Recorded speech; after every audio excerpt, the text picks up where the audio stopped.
अल्लाह ने फरमाया लक़द काना लकुम फी रसूलिल्लाहि उस्वतुन हसना,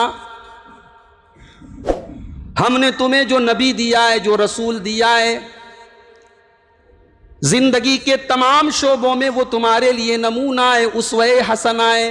उससे बेहतरीन तुम्हें आइडियल और नमूना न मिलेगा। तुम्हें कारोबार और बिजनेस करना हो, तुम मोहम्मद रसूलुल्लाह के कारोबारी जिंदगी का जायजा ले लो।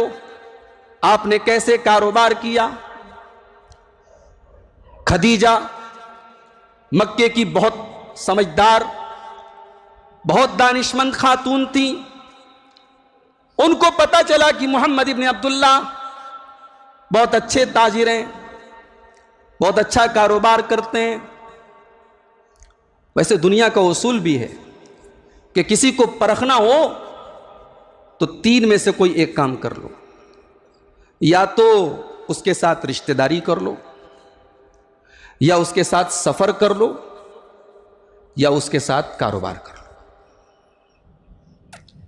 खदीजा ने सुना कि मोहम्मद इब्न अब्दुल्ला बड़े ईमानदार, बड़े सच्चे, बड़े दयानतदार, बड़े ऑनेस्ट हैं।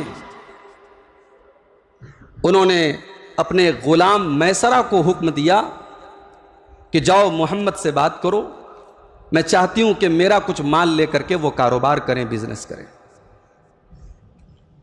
मैसरा आते हैं, अल्लाह के नबी से गुफ्तगू करते हैं। अल्लाह के नबी तैयार हो जाते हैं। खदीजा का माले तिजारत लेकर के अल्लाह के नबी मक्का से मुल्क शाम जाते हैं। इस सफर में खदीजा ने अपना गुलाम मैसरा को भी नबी के साथ लगाया और हुक्म दिया कि ऐ मैसरा, तुम एक एक पल की निगरानी करना और वापस आकर के मुझे रिपोर्ट देना। तिजारत मुकम्मल हो गई, सारा माल बिक गया। मोहम्मद इब्न अब्दुल्ला जब मुल्क शाम से मक्का वापस आते हैं, मैसरा खदीजा के पास आकर के रिपोर्ट देते हैं कि ऐ खदीजा, आज तक मैंने अपनी जिंदगी में इतना ईमानदार, इतना सच्चा, इतना ट्रांसपेरेंट इंसान, इतनी साफ सुथरी बात करने वाला इंसान मैंने आज तक अपनी जिंदगी में नहीं देखा। आज हमारे नौजवान इंप्रेस करते हैं अपने बालों के जरिए, दूसरों को इंप्रेस करते हैं अपने कपड़ों के जरिए, दूसरों को मुतासिर करते हैं अपने हेयर स्टाइल के जरिए। मुहम्मदुर रसूलुल्लाह की सीरत से हमें और आपको सबक यह भी मिला कि इंप्रेस करना है, दुनिया को अगर मुतासिर करना है, दुनिया को अगर प्रभावित करना है, तो अपने कैरेक्टर और अपने अखलाक से मुतासिर करो। खदीजा इतनी मुतासिर हुई, उन्होंने निकाह का पैगाम भेजा। मैं बेवा औरत हूं, बहुत बड़े खानदान की औरत हूं, मैं शादी करना चाहती हूं। मुझे पता है कि आपकी उम्र 25 साल है, आप कुंवारे हैं। हो सकता है कि आप किसी कुंवारी लड़की से शादी करना चाहते हो, लेकिन अगर आप मुनासिब समझे तो यह रिश्ता तय कर सकते हैं। नबी अकरम सल्लल्लाहु अलैहि वसल्लम ने अपने चचा अबू तालिब से मशवरा किया। मसला याद रखो, लड़की की शादी के लिए वली का राजी होना जरूरी है। लड़के की शादी के लिए वली की शर्त नहीं है, मगर इसका मतलब यह भी नहीं कि लड़का जहां चाहे शादी कर ले, मां से कोई मतलब नहीं, बाप से कोई मतलब नहीं। कभी कभी ऐसा भी होता है, लड़का जिद करता है मैं फला लड़की से शादी करूंगा, मां बाप कहते हैं बेटा वो खानदान ठीक नहीं है, वो लोग अच्छे नहीं हैं, लड़का बजीद है। नहीं, मैंने तो बड़ी तारीफ सुनी है। फिर लड़का किसी मौलवी के पास आता है, मौलवी साहब से मसला पूछता है, मौलवी साहब मैं निकाह करना चाहता हूं, क्या मेरे बाप और मां की इजाजत जरूरी है? मौलवी साहब शरीयत का मसला बताते हैं, भाई वली की शर्त जो है वो लड़की के लिए है, लड़के के लिए नहीं है। लड़का कहता है तब कोई मसला नहीं, मैं शादी करूंगा जहां मेरा मन है। शादी करता है, माँ बाप जिन्होंने पाला पोसा जवान किया, सारी जरूरतें पूरी की, उनको छोड़ के घर से निकल जाता है। गलत है यह तरीका। लड़के के निकाह के लिए वली की इजाजत जरूरी नहीं है, तो इसका क्या मतलब है? मां बाप का तजर्बा, मां बाप का एक्सपीरियंस, मां बाप आपका बुरा नहीं चाहते। और दुनिया में कितने वाकयात हैं जिन्होंने साबित किया है कि जवानी के जोश में जो फैसला लड़के और लड़की लेते हैं, वालिदैन के फैसले को ठुकरा करके बाद में पछताते हैं। मैं ये नहीं कहता, बहुत सारे मामलात में वालिदैन की गलती भी होती है, अच्छा रिश्ता है, दीनदार रिश्ता है, लेकिन वालिदैन अपनी अना के लिए कभी कभी रुकावट बन जाते हैं। गलती दोनों तरफ से है। अल्लाह के नबी ने, खदीजा का रिश्ता आया, अपने चचा अबू तालिब से मशवरा किया। उन्होंने कहा बेटा मेरा मशवरा है कि आप शादी कर लीजिए। अल्लाह के नबी ने शादी कर लिया। तो अल्लाह के नबी नमूना हैं, सिर्फ नमाज के लिए नमूना नहीं है मेरे भाइयों। बड़ी अच्छी बात है हम मस्जिद में आए, हम नमाज पढ़ें, तो हम कोशिश करें कि हमारी नमाज का एक एक तरीका, एक एक रुकन नबी के तरीके के मुताबिक। बहुत अच्छी बात है, जरूरी चीज है ये। इसलिए कि हम सारी जिंदगी अगर नमाज पढ़ते रहे और अल्लाह ना करे अगर हमारी नमाज नबी के तरीके के मुताबिक नहीं है, हम नमाज तो पढ़ते रहे लेकिन हमने अपने बाप दादा के तरीके को फॉलो किया, हमने कभी ये जानने की कोशिश नहीं की कि जनाब मोहम्मदुर रसूलुल्लाह जब नमाज पढ़ते थे तो हाथ कहां बांधा करते थे, जब अल्लाह के नबी रुकू में जाते थे तो अपने हाथों को उठाया करते थे कि नहीं उठाते थे, जब अल्लाह के नबी सजदा करते थे सजदे में कौन सी दुआ पढ़ते थे, जब अल्लाह के नबी सजदे से उठते थे तो फौरन सजदे में चले जाते थे या कोई दुआ पढ़ने के बाद आराम से इत्मीनान से सजदे में जाया करते थे। अगर हमने इसका ध्यान नहीं दिया, अगर हमने इसका ख्याल न रखा, मेरे प्यारे भाइयों, डर है इस बात का कि कल क़यामत के दिन कहीं हमारी नमाज हमारे मुंह के ऊपर मार ना दी जाएं। इसलिए कि अल्लाह के नबी फरमाते हैं सल्लू कमा रायतुमूनी उसल्ली, ओ लोगो तुम नमाज उस तरीके से पढ़ो जिस तरीके से तुमने अपने नबी को नमाज पढ़ते हुए देखा है। बुखारी की रिवायत है, हजरत हुज़ैफा रजी अल्लाह ताला अन्हु ने एक आदमी को देखा, वो नमाज पढ़ रहा है लेकिन वो रुकू और सजदा सही तरीके से नहीं कर रहा है, वो जल्दी जल्दी रुकू कर रहा है, जल्दी जल्दी सजदा कर रहा है। जब वो आदमी सलाम फेर चुका, जब उसने नमाज मुकम्मल कर ली, हजरत हुज़ैफा ने उसको बुलाया और फरमाया मा सल्लैता, तूने नमाज नहीं पढ़ी, तेरी नमाज हुई नहीं, तेरी नमाज अदा नहीं हुई, और अगर इसी नमाज के ऊपर तेरा इंतकाल हो गया तो तू फितरत के खिलाफ मरेगा, तो इस्लाम के खिलाफ मरेगा, तेरी मौत इस्लाम पर न होगी। इतनी जरूरी है ये चीज, नमाज नबी के तरीके के मुताबिक होनी चाहिए। मगर मेरे भाइयों, जिंदगी के और मामलात में भी हम जरा गौर करें कि हमारी जिंदगी नबी के तरीके के मुताबिक है कि नहीं है। हम भारत देश में रहते हैं, हम माइनॉरिटी में, हमारी तादाद कम है, हमारे गैर मुस्लिम भाइयों की तादाद ज्यादा है। क्या हमें नबी की सीरत में कोई एग्जाम्पल मिलता है, कोई नमूना मिलता है कि अगर दुनिया में मुसलमान कहीं अकलियत में हो, माइनॉरिटी में हो, तादाद में कम हो, अल्पसंख्यक हो, तो मुसलमान उस सिचुएशन में क्या करें? सीरत की किताबें आप उठाइए, अल्लाह के नबी की जिंदगी के दो दौर मिलते हैं। एक दौर है आपका मदीना जाने के पहले का दौर, और एक है मदीना जाने के बाद का दौर। मदीना जाने के पहले का जो दौर है उस दौर को कहा जाता है मक्की दौर, और जो हिजरत के बाद की जिंदगी है उसको कहा जाता है मदनी दौर या मदनी जिंदगी। मक्की जिंदगी में क्या है? मुसलमान थोड़े से हैं, मुशरिकीन का गलबा है, मुसलमानों को तरह तरह से सताया भी जा रहा है, उनको खुल करके नमाज पढ़ने की भी इजाजत नहीं है। खाने काबा अल्लाह का घर है, उस घर के अंदर 360 पत्थर के बुत रखे हुए हैं। खाने काबा का तवाफ किया जा रहा है, लब्बैक की सदाएं भी बुलंद की जा रही हैं, लेकिन लब्बैक के अंदर भी मिलावट की जा रही है। लब्बैक अल्लाहुम्मा लब्बैक, लब्बैक ला शरीक लक लब्बैक, ये नहीं कहा जा रहा है, बल्कि ये कहा जा रहा है लब्बैक ला शरीक इल्ला शरीकन लक तमलिकुहु वमा मलक। ऐ अल्लाह, तेरा कोई शरीक नहीं है मगर एक शरीक है जिसका तू मालिक है।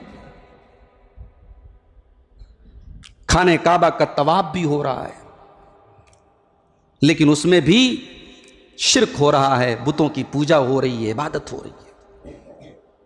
ऐसे माहौल में अगर कोई मुसलमान है तो उसके लिए अल्लाह के रसूल की मक्की जिंदगी नमूना है।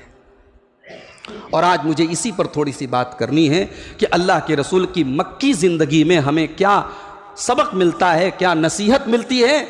मैं जानता हूं रात के तकरीबन 12:15 बजे हैं, सर्दी का मौसम है, आसपास से भी लोग आए हैं। मैं बहुत लंबी गुफ्तगू नहीं करूंगा, चंद पॉइंट्स, चंद अहम बातें अल्लाह के रसूल की मक्की ज़िंदगी के ताल्लुक से बयान करके मैं अपनी बात ख़त्म करूंगा। लेकिन इससे पहले कि मैं अपनी तकरीर को आगे बढ़ाऊं, आपसे मैं एक गुजारिश करना चाहता हूं और बड़े दर्दमंदाना तरीके से आपसे गुजारिश करना चाहता हूं। आप जानते हैं बनारस से बहुत करीब में एक जगह है मुग़ल सराय, और बहुत सेंटर में वो जगह है। मुग़ल सराय में हमारे भाइयों ने एक मस्जिद की ज़मीन ख़रीदने का इरादा किया। अभी तक वहाँ कोई मस्जिद किताब व सुन्नत पर चलने वाले हमारे भाइयों की नहीं थी। अब एक ज़मीन उन्होंने लेने का इरादा किया है, तकरीबन 1800 स्क्वायर फीट की ज़मीन है, 40 लाख रुपये उसकी कीमत है। और वहाँ मुश्किल से 8-10 अफराद हैं, वो लोग बेचारे मेहनत कर रहे हैं, कोशिश कर रहे हैं, दौड़ धूप कर रहे हैं। यहाँ पर भी वो लोग आए हुए हैं, मस्जिद के दरवाजे के पास शायद वो मिल जाएंगे आपको। आप इस तकरीर से जब जाने लगें, आपकी जेब में जो भी हो, आप जो भी अल्लाह के इस घर में देना चाहें, मस्जिद की ज़मीन का मामला है, क़यामत तक वो इंशाअल्लाह आपके हक़ में सदक़ा जारिया रहेगा। आप उसका ताउन करें। और चूँकि ये वीडियोस भी बन रहे हैं, मैं एक मोबाइल नंबर आपको दे रहा हूँ, आप फ़ोन पे और गूगल पे से भी इस अकाउंट में पैसा भेज सकते हैं। मोहम्मद शाहिद के नाम से अकाउंट है, नंबर है 961646 और 2303, ये नंबर है, इसको नोट कर लें आप। इस पे आप गूगल पे, फ़ोन पे से पैसा भेज सकते हैं। इस मस्जिद के लिए आप ज़रूर ताउन करें, ये मेरी आप सबसे दर्दमंदाना अपील है। और यहाँ जो लोग मौजूद हैं वो अगर देना चाहें तो वो लोग बाहर बैठे हुए हैं। सारे लोगों का अमाउंट जब इकट्ठा हो जाएगा, वो सबके नाम से एक रसीद काट के इज्तिमाई तौर पर वो यहाँ मस्जिद के ज़िम्मेदारों को दे देंगे। तो मैं मुख्तसर से वक्त में चाहता हूँ अल्लाह के रसूल की मक्की ज़िंदगी से हमें क्या सबक मिलता है, इस पर हम थोड़ी सी रोशनी डालें। मक्की ज़िंदगी में सबसे बड़ा सबक क्या मिला हमें? इस्तिकामत का। कुछ भी हो जाए अपने दीन पर जमे रहना है।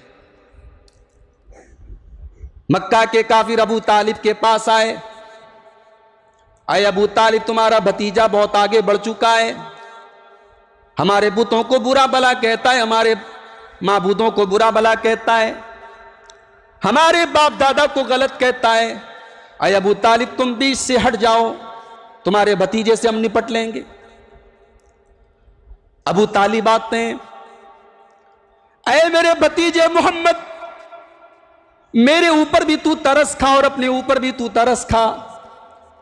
ऐ मेरे भतीजे मोहम्मद, तू मेरे ऊपर उतना बोझ न डाल जो मेरी बर्दाश्त और मेरी ताकत के बाहर है।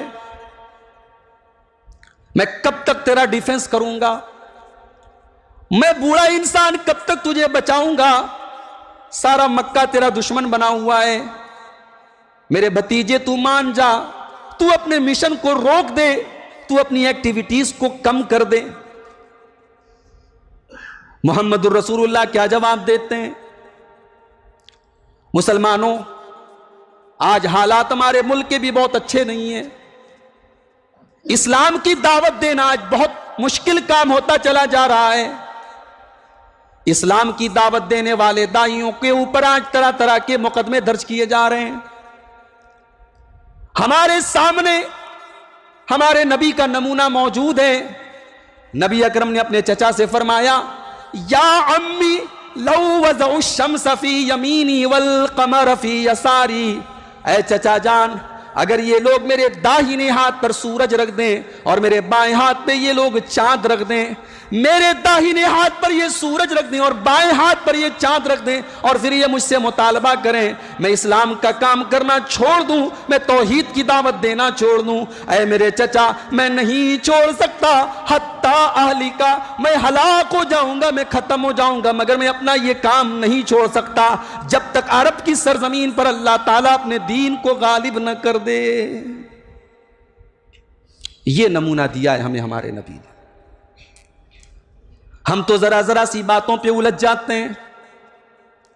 हमारे खिलाफ कोई बात हो जाए, हमारे पेशानियों पे बल पड़ जाते हैं। हमें कोई दो चार गाली दे दे, हम आपे से बाहर हो जाते हैं। हमारे नबी ने तो वो सब कुछ सहा है मेरे भाइयों, जो हम सहन करने की ताकत भी नहीं रखते। कौन सा इल्जाम था जो मेरे नबी पर नहीं लगाया गया? इन्ना लतारिकु आलिहतिना लिशाइरिम मजनून। ऐ मोहम्मद, तू तो शायर है, तू तो शायरी करता है, तू तो मजनू है, तू तो पागल है, तुझे तो पागलपन का दौरा आता है। हम तेरी बात नहीं सुनेंगे, हम तेरी बात सुन करके अपने माबूदों को नहीं छोड़ेंगे। मेरे नबी को शायर भी कहा गया, मेरे नबी को दीवाना भी कहा गया, मेरे नबी को मजनू और पागल भी कहा गया। मेरे नबी बर्दाश्त करते रहे। मेरे नबी ने तो पलट के जवाब नहीं दिया, लेकिन अल्लाह ने अपने नबी का डिफेंस किया। अल्लाह ने फरमाया, वमा हुवा बिक़ौलि शाइरिन क़लीलन मा तुमिनून। ओ लोगो, तुम मेरे नबी को शायर कहते हो, मेरा नबी तो शायरी नहीं जानता, मेरा नबी कोई शायर नहीं है, मेरा नबी तो अल्लाह का कलाम पढ़ के सुनाता है। वला बिक़ौलि काहिनिन, मेरा नबी कोई जादूगर भी नहीं है, मेरा नबी कोई काहिन भी नहीं है। तंज़ीलुम मिर रब्बिल आलमीन, मेरा नबी तो अल्लाह की तरफ से नाजिल होने वाली किताब पढ़ के तुमको सुनाता है, वो तो कुरान पढ़ करके तुमको सुनाता है। और जानते हो, जिस्मानी अजियतें भी दी गई हमारे नबी को। अब्दुल्ला इब्न मसूद कहते हैं,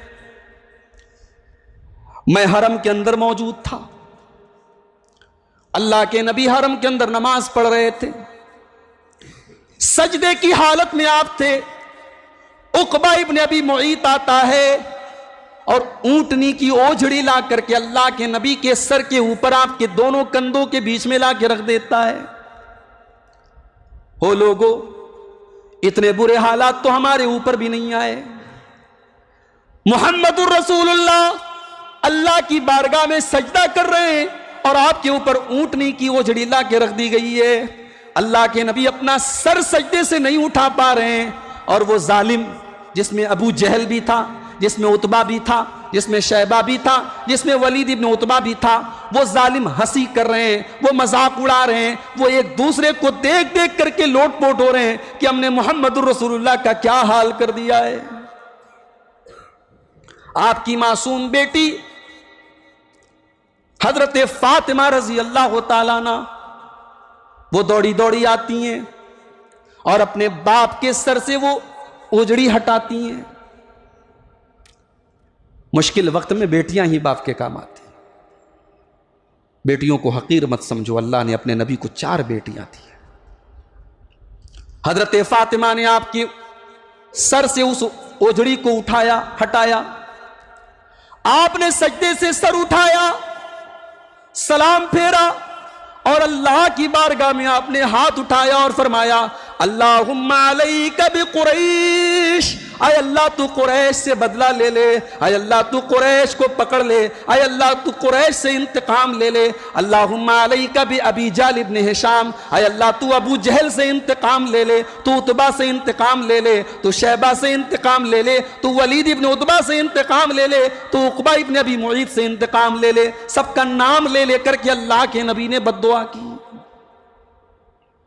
और जब आपने बद्दुआ की तो अब्दुल्ला इब्न मसूद कहते हैं, जिसका नाम लेकर के आपने बद्दुआ की थी, मैंने गज़वे बद्र में सबकी लाशों को बद्र के कुएं में पड़ा हुआ देखा था। सब मरे हुए पड़े थे, उनकी लाशों को मैंने बद्र के कुएं में देखा था। वो नबी की बद्दुआ थी और हरम के अंदर खाने काबा के पास वो दुआ की गई थी। अल्लाह अपने नबी की दुआ को कैसे रद्द कर देता? नबी की जिंदगी से हमें सबक मिला, मक्की जिंदगी से।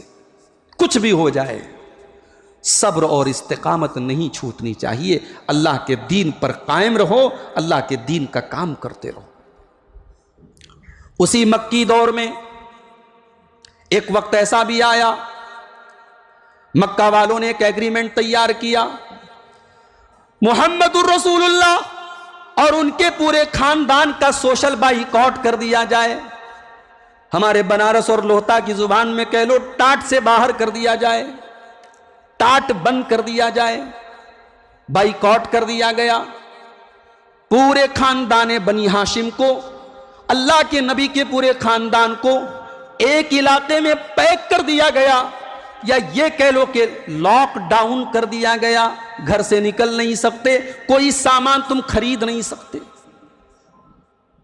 यहां तो 2-4 महीने का लॉकडाउन हुआ, सामान हमारे घरों पे आ रहा था, चीजें मिल रही थी, तब भी हम परेशान हो गए। और अभी किसी तरीके से हालात नॉर्मल हुए थे, तो अभी एक नई बला आ रही, अल्लाह खैर करे। 3 साल तक सोशल बाइकॉट किया गया। मक्के में अनाज आता है, सारा मक्का अनाज खरीदता है, खाता है, लेकिन मोहम्मद रसूलुल्लाह के पूरे खानदान को वो अनाज कोई बेचने वाला नहीं है।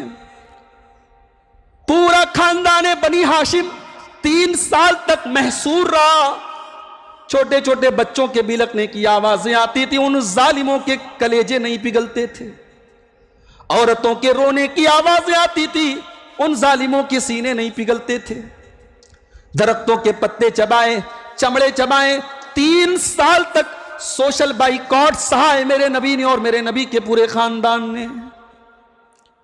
मेरे प्यारे भाइयों, ये सब कुछ हुआ, मगर मेरे नबी ने अपने दीन से कोई समझौता नहीं किया, अपने दीन से कोई कॉम्प्रोमाइज नहीं किया, और अल्लाह के दीन की दावत का काम आपने नहीं छोड़ा, पहुंचाते रहे, अल्लाह का दीन का काम करते रहे।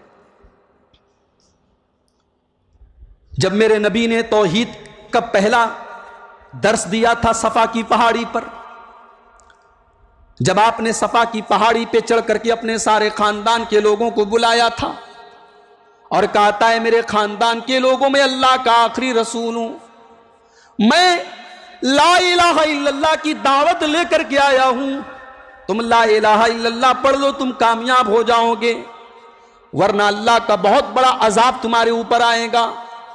अनकिज़ू अनफुसकुम मिनन नार, ऐ मेरे खानदान के लोगों, तुम अपने आप को जहन्नम की आग से बचा लो, तुम तौहीद पर आ जाओ, तुम इस्लाम की छाया में आ जाओ, मैं उसी इस्लाम की तुमको दावत देता हूं।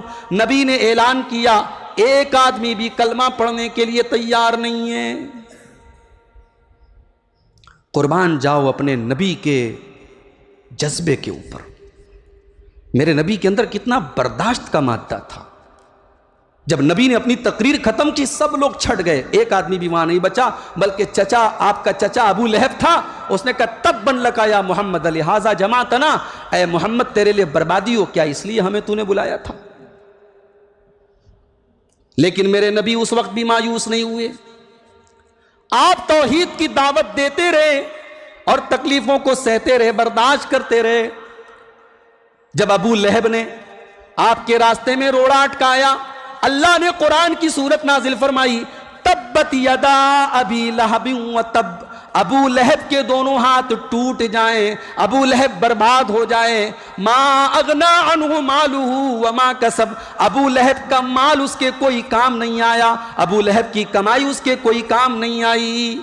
सयस्ला नारन ज़ात लहब, जानते हो अबू लहब का नाम अबू लहब क्यों पड़ा? लहब के माने अरबी में होते हैं आग का शोला, आग का अंगारा। अबू लहब बहुत गोरा चट्टा था भाई, खूबसूरती पर मत जाओ, अबू लहब बहुत खूबसूरत था, स्मार्ट था, हैंडसम था। कोई अगर लड़का हैंडसम है, कोई लड़की अगर खूबसूरत है, इसका यह मतलब नहीं कि उसका किरदार भी खूबसूरत है। असल खूबसूरती कैरेक्टर और किरदार की खूबसूरती। इतना खूबसूरत था अबू लहब कि उसका नाम अबू लहब पड़ गया। इतना खूबसूरत था, इतना उसका सुर्ख चेहरा था, लाल रंग का चेहरा था। अल्लाह ने फरमाया, सयस्ला नारन ज़ात लहब, अबू लहब जिसका नाम अबू लहब है, अब वो लहब वाली आग में जाएगा, वो भड़कने वाली आग में जहन्नम में जाएगा, और अकेला नहीं जाएगा। वम्रातुहु हम्मालतल हतब, उसकी बीवी भी जाएगी। उसकी बीवी उम्मे जमील नाम था उसका, वो लकड़ी उठा उठा के लाती थी और अल्लाह के नबी को तकलीफ पहुंचाती थी। अल्लाह ने फरमाया वम्रातुहु हम्मालतल हतब, अबू लहब की बीवी जो लकड़ी उठाती है वो भी जहन्नम में जाएगी। जानते हो अबू लहब अल्लाह के रसूल का समधी भी था। यह बात पता है कि नहीं आपको? समधी था भाई। अल्लाह के रसूल की दो बेटियां रुकैया और उम्मे कुलसूम, इन दोनों का निकाह हुआ था अबू लहब के दो लड़कों से, उतबा और उतैबा से निकाह हुआ था, अभी रुखसती नहीं हुई थी। जब कुरान की यह सूरत नाजिल हुई, अबू लहब और उसकी बीवी को बहुत गुस्सा आया। उन्होंने अपने बेटों से कहा जाओ पहले तलाक दे के आओ मोहम्मद की बेटियों को। दोनों ने आकर के ऐलान किया सारे मक्का के सामने, हम मोहम्मद की बेटियों को तलाक देते, अब हमारा कोई वास्ता नहीं है। समाज में किसी की लड़की को तलाक हो जाए कितनी बड़ी मेंटल और जहनी तकलीफ होती है, ये वही बाप जान सकता है जिसकी बेटी को तलाक हो जाए। मेरे प्यारे भाइयों, मुहम्मदुर रसूलुल्लाह ने कौन सी अज़ियत नहीं सही है। आपको जिस्मानी तौर पर भी सताया गया और जहनी तौर पर भी आपको सताया गया। आपकी आंखों के सामने आपकी बेटियों को तलाक दे दी गई।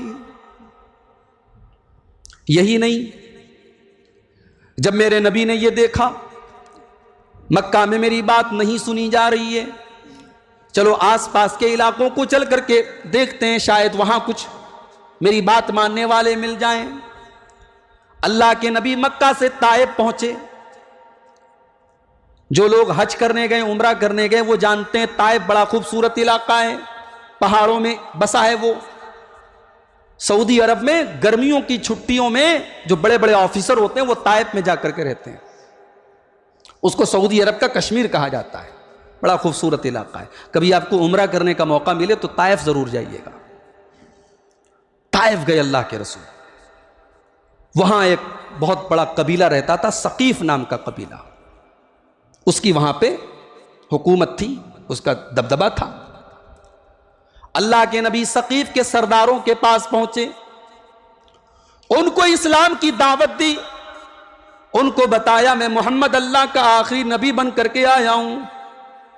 मैं ये पैगाम लेकर के आया हूं कि तुम ला इलाहा इल्लल्लाह पढ़ लो, अल्लाह को छोड़ करके सारे माबूदों का इनकार कर दो, तभी तुम कामयाब हो सकते हो। मैं यही पैगाम लेकर के आया हूं। ताइफ के सरदारों ने नबी अकरम का कलमा पढ़ना तो बहुत दूर की बात है, उन्होंने नबी अकरम का मजाक उड़ाया। उन्होंने कहा कि अरे वाह, अल्लाह ताला को नबी बनाना था, हमको नहीं बना करके तुमको बना दिया।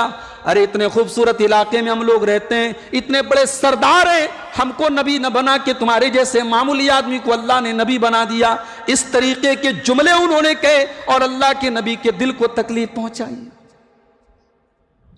अल्लाह के नबी तब भी मायूस नहीं हुए, निकले वहां से।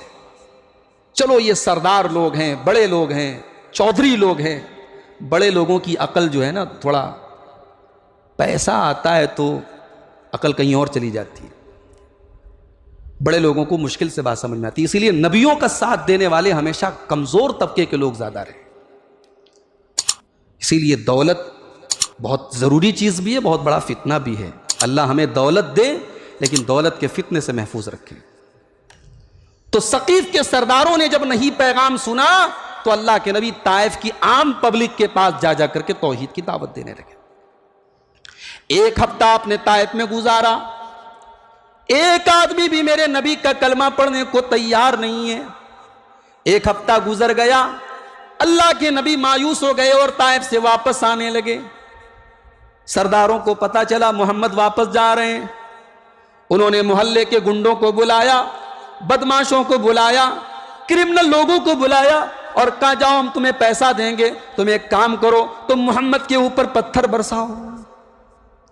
अल्लाह अल्लाह, वो नबी जो रहमते कायनात बन करके आया है, वो नबी जो इंसानियत के दर्द को और दुख को दूर करने के लिए आया है, आज उस नबी के ऊपर ताइफ में पत्थर बरसाए जा रहे हैं और दोनों तरफ से नबी अकरम के ऊपर वो मोहल्ले के ताइफ के बदमाश लड़के अल्लाह के नबी के ऊपर पत्थर बरसा रहे हैं। नबी अकरम के बदन से पत्थर पड़ के आपके बदन से खून रिस रिस करके आपके जूतों में जम रहे हैं। अल्लाह के नबी इतनी क्रिटिकल सिचुएशन में हो गए कि आप अपने होश व हवास से बेगाना हो गए। आपको जब होश आया तो आप ताइफ से 3 किलोमीटर दूर करनुस सालिब नाम के एक मकाम पर आपको होश आया। बड़े दुख से हैं भाइयों हमारे नबी ने।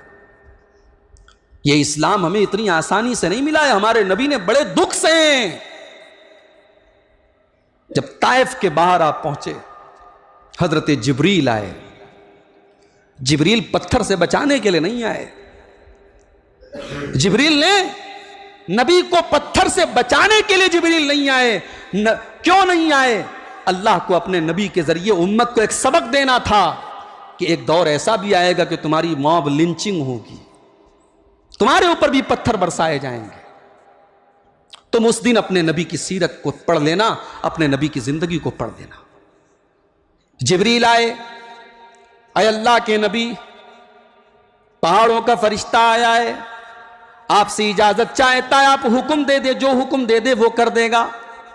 पहाड़ों का फरिश्ता आया और कहने लगा, अल्लाह के नबी, फी मा शीता, आप जो चाहें वो मैं कर दूंगा। इन शीता अन उतब्बिक अलैहिमुल अक्शबैन, आप हुक्म दे दें इन ताइफ वालों को दोनों पहाड़ियों में रख करके पीस देता हूं, खत्म कर देता हूं, एक बच्चा भी इनका नहीं बचेगा, सब खत्म हो जाएंगे। मगर वो नबी, सलाम उस पर जो दुनिया के लिए रहमत ही रहमत थे, सलाम उस पर कि जिसने गालियां सुनकर दुआएं दी। मेरे नबी ने कहा कि नहीं, मुझे उम्मीद है इनकी आने वाली नस्लें ला इलाहा इल्लल्लाह मुहम्मदुर रसूलुल्लाह पढ़ेंगे। और दुनिया ने देखा कि उसी ताइफ के इलाके में ऐसे ऐसे मर्द मुजाहिद पैदा हुए कि तारीख आज भी उनके नाम तारीख में सुनहरे हुरूफ में लिखे गए। तो मेरे भाइयों, रसूल अकरम की मक्की जिंदगी का पहला सबक है इस्तिकामत अपने अंदर पैदा करो। हालात कुछ भी हो जाएं, अपने ईमान पर डटे रहो। हमें किसी से छेड़छाड़ नहीं करनी है। और बड़ा अच्छा मंजर हमने अभी वीडियो में देखा, गुरुग्राम से जो खबरें आई हैं और जो वीडियो आया है, बड़ा अच्छा मंजर हमने देखा। अल्लाह उस इमाम को, उस मौलवी को अल्लाह जज़ाए खैर दे। मौलवी अल्लाह की बारगाह में नमाज के बाद दुआ कर रहे हैं मौलवी साहब कि अल्लाह तू हमारे मुल्क की हिफाजत फरमा, हमारे मुल्क को फ़िरका परस्तों से बचा। इमाम ने दुआ ख़त्म की, उठे हैं, फ़िरका परस्त वहाँ पर इकट्ठा हुए, उन्होंने भड़काने वाले नारे लगाए, मगर मौलवी साहब ने बड़े सब्र और तहम्मुल से काम लिया और मुसलमानों की तरफ से कोई ऐसी बात नहीं कही गई और न कोई जवाब दिया गया। ये बड़ा ही बेहतरीन उन्होंने नमूना दिखाया है और यही वो नमूना है जो जनाब मुहम्मद रसूलुल्लाह सल्लल्लाहु अलैहि वसल्लम की मक्की ज़िंदगी में हमें और आपको मिलता है। हमें और आपको इस मुल्क में नजाशी जैसे लोगों को भी तलाश करना है। जब अल्लाह के नबी ने यह देखा कि मक्का की जिंदगी मेरे सहाबा के लिए तंग हो रही है, आपने अपने सहाबा से कहा, एक काम करो, तुम समुंदर के रास्ते हबशा चले जाओ। हबशा के अंदर ईसाई बादशाह नजाशी रहता है, वो बहुत इंसाफ पसंद है, वो जालिम नहीं है। तुम जाकर के उसके पास पनाह ले लो, वो तुम्हें पनाह दे देगा। मुसलमान हबशा गए और हबशा के ईसाई बादशाह ने उनको पनाह दे दी। जब जुल्म ज्यादा हो रहा हो तो इस मुल्क में हमें नजाशी जैसे लोगों को तलाश करना है। हालात ऐसे भी आए मक्का की जिंदगी में, अल्लाह के नबी के मर्डर की और आपके कत्ल की प्लानिंग भी की गई। जो मक्के की पार्लियामेंट थी दारुन नदवा, वहां पर मक्का के सारे कबीले के लोग इकट्ठा हुए और आपस में मशवरा करने लगे कि मोहम्मद का क्या किया जाए। किसी ने राय दी, एक काम करो, मोहम्मद सल्लल्लाहु अलैहि वसल्लम को यहां से निकाल करके किसी दूर इलाके में भेज दिया जाए। जब वो दूर हो जाएंगे उनके साथी भी बैठ जाएंगे और मामला खत्म हो जाएगा। किसी ने राय दी, नहीं नहीं, ये हल नहीं है मसले का। एक काम करो, 1-2 साल तक उनको किसी कमरे में कैद कर दो, 1-2 साल तक उनको कमरे में बांध करके रख दो, उसके बाद लोग उनका नाम भूल जाएंगे और इस्लाम खत्म हो जाएगा। फिर एक राय ये आई जो अबू जहल ने राय दी। अबू जहल खड़ा हुआ, उसने कहा मेरी राय ये है, हर कबीले से एक हट्टा कट्टा नौजवान मुंतखब कर लो, हर कबीले से एक नौजवान मुंतखब कर लो और ये सारे के सारे नौजवान मिल करके मुहम्मदुर रसूलुल्लाह के ऊपर हमला करें और उनका काम तमाम कर देना। उज़ुबिल्लाह। जब सारे कबीले के लोग मिल करके कत्ल करेंगे तो मोहम्मद का खून सबके दरमियान बट जाएगा और फिर उनके खानदान के लोग उनसे क़िसास नहीं ले पाएंगे। फिर दियत पर बात तय होगी, तो जो दियत की रकम है वो रकम हम सब मिलकर के अदा कर देंगे और जब मोहम्मद का काम खत्म हो जाएगा तो फिर इस्लाम भी मिट जाएगा। जब ये राय अबू जहल ने दी तो उस मीटिंग में इबलीस भी बैठा था, एक नजदी बूढ़े की शक्ल में। इबलीस खड़ा हुआ, उसने कहा अल कौलु मा काल हाज़ल फता, ये नौजवान जो बात कह रहा है मैं एग्री करता हूं, मैं इसकी बात की तस्दीक करता हूं, इसने बिल्कुल परफेक्ट बात कही, सही बात कही, इसी पर अमल कर लो। सारे लोग इस पर मुत्तफिक हो गए। ये मीटिंग कहां हुई?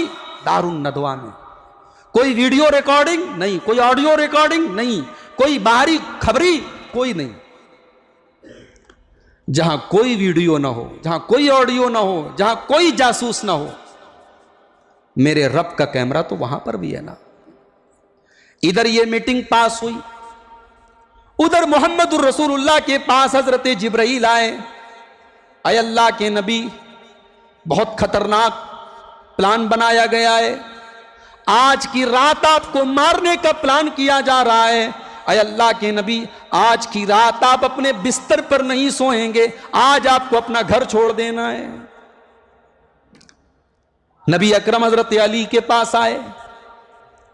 अय अली, ये मेरी चादर है, आज ये चादर, बिस्तर मेरा होगा, चादर मेरी होगी, लेकिन चादर के अंदर मोहम्मद रसूलुल्लाह नहीं होंगे, बल्कि अली बिन अबी तालिब होंगे, तुम्हें लेटना होगा।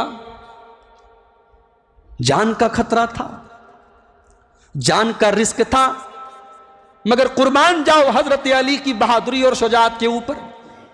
हजरत अली ने एक लफ्ज भी चूचरा अगर मगर का नहीं निकाला। या रसूल अल्लाह, ये आपका हुक्म है, मैं तैयार हूं। बिस्तर पे अली को लिटाया।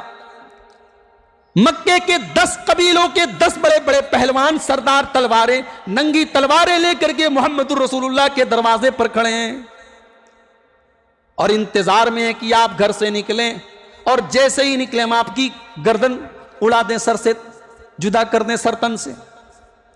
नबी अकरम ने दरवाजा खोला। सूरह यासीन की इब्तिदाई आयत आप तिलावत कर रहे थे।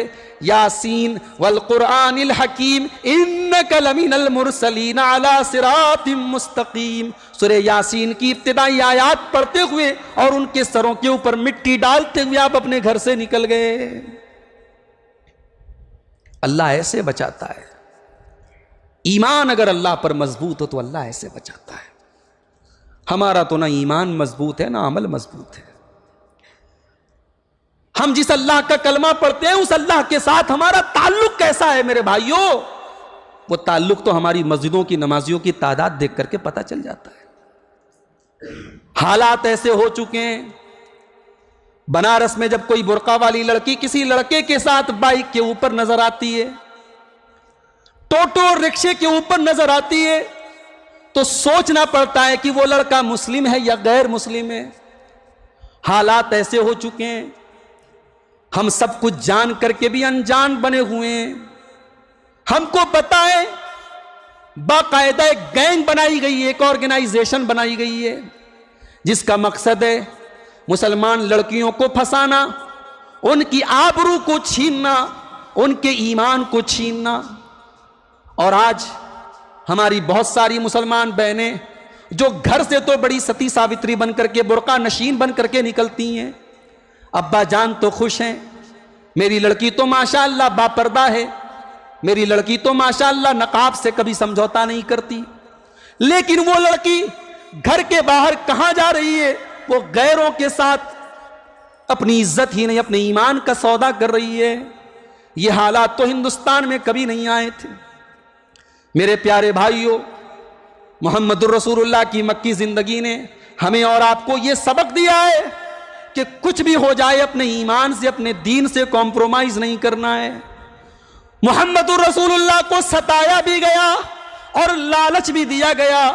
एक मर्तबा मुशरिकीन ने यह पैगाम भिजवाया कि अय मोहम्मद, तुम जितना पैसा मांगो हम पैसा देने को तैयार हैं। तुम किसी खूबसूरत लड़की को पसंद कर लो, हम शादी करने को तैयार हैं। तुम पूरे मक्के का सरदार बनने की ख्वाहिश अगर रखते हो, हम सरदार बनाने के लिए तुम्हें तैयार हैं।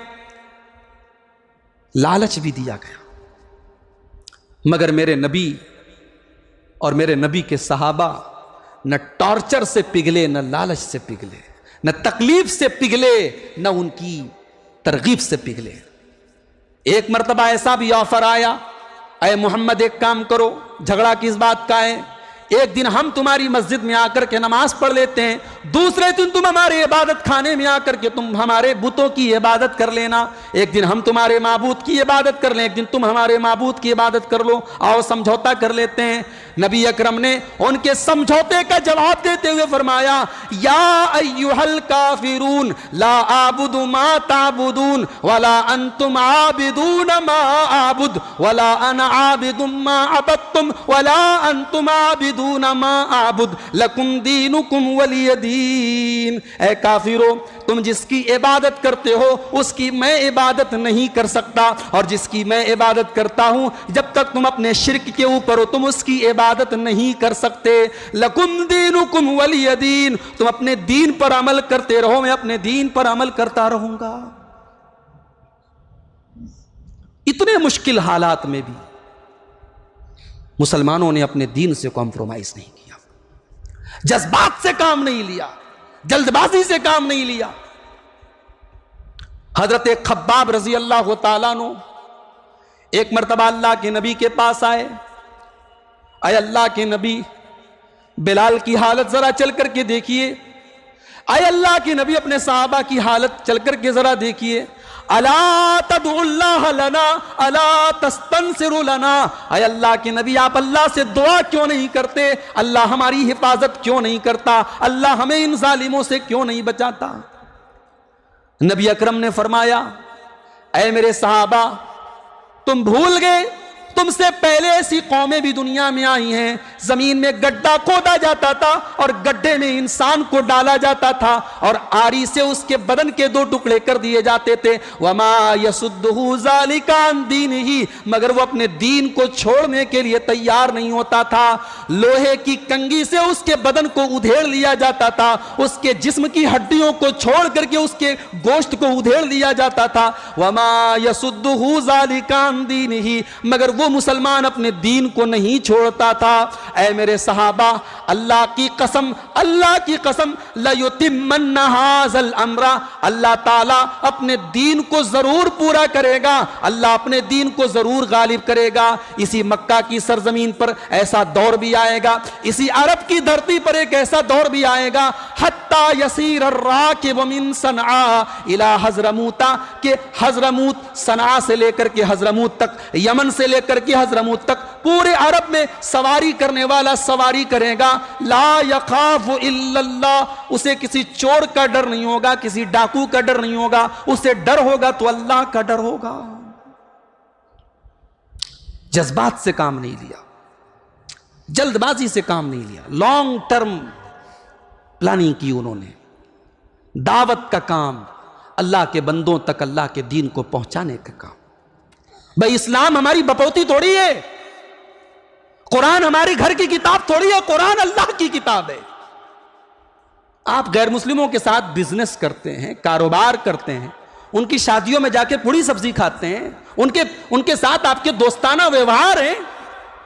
आपने कभी कुरान दिया उनको? कॉलेज में आप पढ़ते हैं, रवि छवि श्याम राम सब आपके दोस्त हैं, आप बैठ करके सिगरेट साथ में पीते हैं, बैठ करके कैंटीन में चाय साथ में पीते हैं। कभी आपने अपने नबी की सीरत पहुंचाई उनको? कभी नहीं पहुंचाई। अल्लाह को क्या मुंह दिखाएंगे मेरे भाइयों? कम से कम कोई गैर मुस्लिम ऐसा तो नहीं कि आप कुरान दे देंगे वो आपको एक थप्पड़ मार देगा। ये काम हमने नहीं किया, दावत का काम। हम तो आपस में ही उलझे रहे। अभी तो हमारे कितने भाइयों को तौहीद का मतलब ही नहीं समझ में आया। जैसे वहां हर कंकर में उनका रब है, वैसे यहां हर गली में एक रब है, हर गांव में एक रब है, हर नुक्कड़ पर एक रब है। रेलवे की लाइनों पर मुश्किल कुशा मौजूद हैं, मुरादें पूरी करने वाले मौजूद हैं। क्या करेंगे आप? हमने अपने रब का काम नहीं किया तो दुनिया का तो दस्तूर है ना, चीजें बेकार हो जाएं तो कबाड़ में डाल दी जाती है। ये माइक है, काम कर रहा है तो साहब हमने अपने सामने रखा है, काम न करे तो ये हजरत इतने एहतराम के साथ इनको हमारे सामने थोड़ी रखा जाएगा, इनको किनारे किसी कोने में डाल दिया जाता। हम अल्लाह का काम नहीं कर रहे हैं मेरे भाई, वो काम जो रसूल अकरम ने अपनी मक्की जिंदगी में किया है। बिलाल ने तपते हुए रेत पर अपने चर्बियों को पिघला करके वो काम किया है।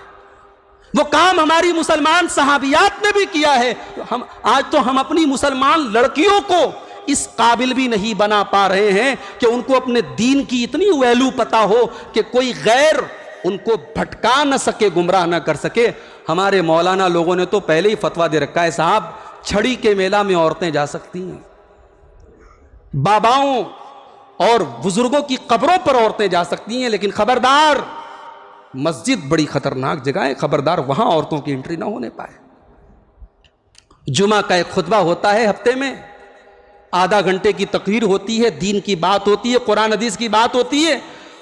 हमारे मौलवियों ने फतवा दे रखा है साहब वो खुतबा मर्दों के लिए, औरतों के लिए नहीं है। साल में ईद और बकरीद की नमाज होती है, मौलवी साहब मेहनत करके तकरीर करते हैं, पूरी उम्मत के लिए दुआ करते हैं।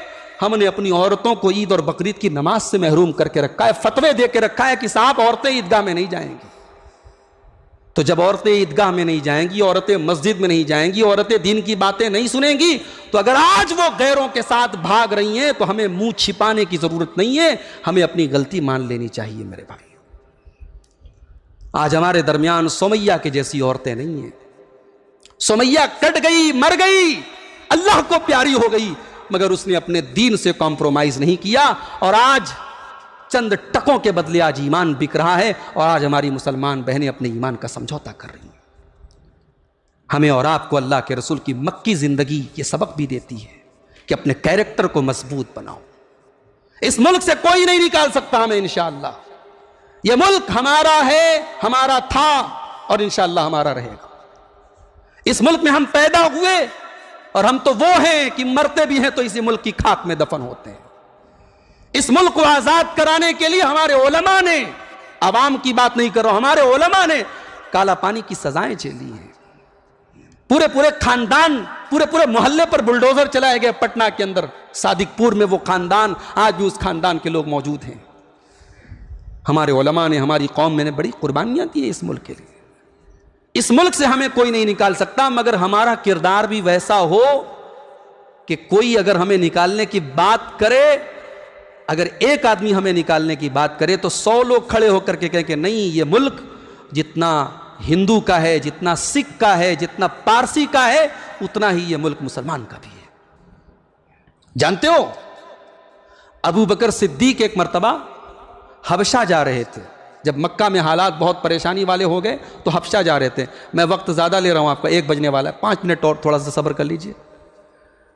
हबशा जा रहे थे हजरत अबू बकर सिद्दीक। रास्ते में उनका एक साथी मिला, उसका नाम था इब्ने दगना। इब्ने दगना ने पूछा कि अरे अबू बकर क्या बात है, कहां जा रहे हो? अबू बकर ने कहा कि अरे मेरे दोस्त, इस्लाम के ऊपर अमल करना मक्का में बहुत मुश्किल हो चुका है, अब मैं अपने दीन को बचाने के लिए हबशा जा रहा हूं। तो इब्ने दगना ने क्या जवाब दिया था? मेरे प्यारे भाइयों, जरा उस जवाब को अपने दिल के ऊपर नोट कर लो और अपने दिल और दिमाग के दरवाजे खोल करके सुन लो। इब्ने दगना ने कहा था, अय अबू बकर, इन्न मिस्लका ला यखरुजु वला युखरज। अय अबू बकर, तुम्हारे जैसा इंसान तुम्हारे जैसा इंसान कभी अपना वतन छोड़ करके नहीं जा सकता है और ना ही कोई तुम्हारे जैसे इंसान को वतन से निकाल सकता है। इन्नका लतसिलुर रहीम व तुक्सिबुल मादूम व तुक़रिज़ ज़ैफ़ व तुईनु अला नवाइबिल हक़्क़ि। ऐ अबू बकर, तुम तो गरीबों का साथ देते हो, तुम तो बेसहारा लोगों का सहारा हो, तुम तो लोगों की मदद करते हो। अल्लाह ताला तुम्हारे जैसे इंसान को कभी इस लायक नहीं बनाएगा तुमको वतन छोड़ के जाना पड़े। ऐ अबू बकर, मैं तुम्हारा साथ दूंगा। और इब्ने दगना लेकर के आया अबू बकर सिद्दीक को और मक्के में खड़े होकर के कहा कि कौन है, किसकी मजाल है जो अबू बकर को निकाल सके। तो मेरे भाइयों, वो अखलाक अपने अंदर पैदा करो। आज तो अदालत में गैर मुस्लिम चक्कर कम लगा रहे हैं, हमारे चक्कर ज्यादा लग रहे हैं। गैर मुस्लिमों के यहां प्रॉपर्टी के झगड़े कम है, हमारे यहां झगड़े ज्यादा हैं। कोई घर ऐसा नहीं जहां भाई भाई में झगड़ा ना हो, कोई घर ऐसा नहीं जहां मुकदमा ना चल रहा हो। तो हमें वो अखलाक और किरदार, वो ईमानदारी, मुसलमानों की ईमानदारी मिसाल थी इस मुल्क में। और आज तो हालात ये हैं, साड़ी का कारोबार करने वाले लोहता में बहुत हैं। मुझे लोगों ने बताया हैदराबाद लोग माल बेचते हैं, मुंबई में माल बेचते हैं, दिल्ली में माल बेचते हैं। लोगों ने बताया कि मौलवी साहब, जितनी लंबी दाढ़ी उतना ज़्यादा फ्रॉडी आदमी मिल जाता है। दाढ़ी का कसूर नहीं है, लेकिन जब दाढ़ी वाला फ्रॉड करेगा तो उंगलियां लोग दाढ़ी पर उठाएंगे, माथे पर सज्जे का निशान है, हय्या अला सलाह की आवाज सुन के मस्जिद में भाग रहा है, इतना बड़ा नमाजी है और पैसा चाप के बैठा हुआ है लॉकडाउन के पहले का, और लोग फोन कर रहे हैं, फोन उठा नहीं रहा है। ये हालात है हमारी कौम के। मैं एक वाकया बयान करके बात खत्म करता हूं। हिजरत का वक्त है मेरे भाई, अल्लाह के नबी मक्का छोड़ के मदीना जा रहे हैं। हजरत अली को अपने बिस्तर पे लेटा रहे हैं और हजरत अली से क्या कहते हैं, ऐ अली, सुबह हो जाए तो एक काम करना, मेरे पास मक्का वालों की जो अमानतें रखी हैं वो अमानतें तुम उनको लौटा देना, जिसकी जिसकी अमानत है, उसके बाद तुम भी मक्का मदीना चले आना। सवाल ये पैदा होता है कि जिस दौर में पूरा मक्का मेरे नबी के खून का प्यासा है, मेरे नबी को कत्ल करने की प्लानिंग हो रही है, मेरे नबी के दुश्मन बने हुए हैं, उस दौर में भी मक्का वाले अपनी अमानत अगर रखवाते हैं तो जनाब मुहम्मदुर रसूलुल्लाह सल्लल्लाहु अलैहि वसल्लम के पास उनको कोई और ईमानदार आदमी नहीं मिला। भाई हम तो ऐसा नहीं करते ना, अपने दुश्मन के घर में कौन अमानत रखवाता है। उन लोगों ने अपनी अमानत रखवाई तो मुहम्मदुर रसूलुल्लाह के पास रखवाई। वो किरदार पैदा करो कि आपका दुश्मन भी आपके पास अपनी अमानत रखवाए। वो किरदार पैदा करो कि सफा की पहाड़ी पे चढ़ करके जब मेरे नबी ने कहा था कि मक्का वालों, अगर मैं तुमसे कहूं कि इस वादी के पीछे बहुत बड़ा लश्कर तुम पर हमला करने वाला है तो क्या तुम मेरी बात मान लोगे? कहा कि हां मोहम्मद, हम बात मान लेंगे आपकी। क्यों मान लोगे? मा जर्रबना अलैका इल्ला सिद्का, ऐ मोहम्मद, हमने आज तक आपको झूठ बोलते हुए नहीं देखा, हमेशा आपको सच बोलते हुए देखा, आपको सच्चा पाया है, आपने कभी झूठ नहीं बोला है, इसलिए आपकी ये बात भी हम मान लेंगे। अल्लाह के रसूल की मक्की ज़िंदगी हमें और आपको ये सबक भी देती है कि अपने किरदार को हम मजबूत बनाएं, ईमानदार बने, सच्चे बने और अपने रब से अपना ताल्लुक़ हम जोड़ दें। मैं मुबारकबाद देता हूँ लोहता के लोगों को। हालात बहुत अच्छे नहीं हैं, प्रोग्राम आपने कराया है और कारोबार में भी अल्लाह आपको बरकत दे रहा है, मज़ीद अल्लाह बरकत दे मेरे भाई। मगर अपने कारोबार के साथ साथ आप मस्जिद को भी आबाद रखें। आपका कारोबार आपको नमाज से न रोके, आपका कारोबार आपको अल्लाह के ज़िक्र से न रोके। आखिर में अल्लाह से दुआ है रब्बुल आलमीन हम सबको अपने नबी की सीरत पे चलने की तौफ़ीक़ अता फ़रमाए। रब्बुल आलमीन जो तकरीरें हुई हैं अल्लाह ताला हम सबको कहने और सुनने से ज़्यादा अमल की तौफ़ीक़ अता फ़रमाए। जब तक हमें दुनिया में ज़िंदा रखे, इस्लाम पर ज़िंदा रखे और ख़ात्मा हम सबका ईमान पर हो। आमीन व आखिर दावाना अनिल हम्दुलिल्लाहि रब्बिल आलमीन। वस्सलामु अलैकुम व रहमतुल्लाहि व बरकातुहू।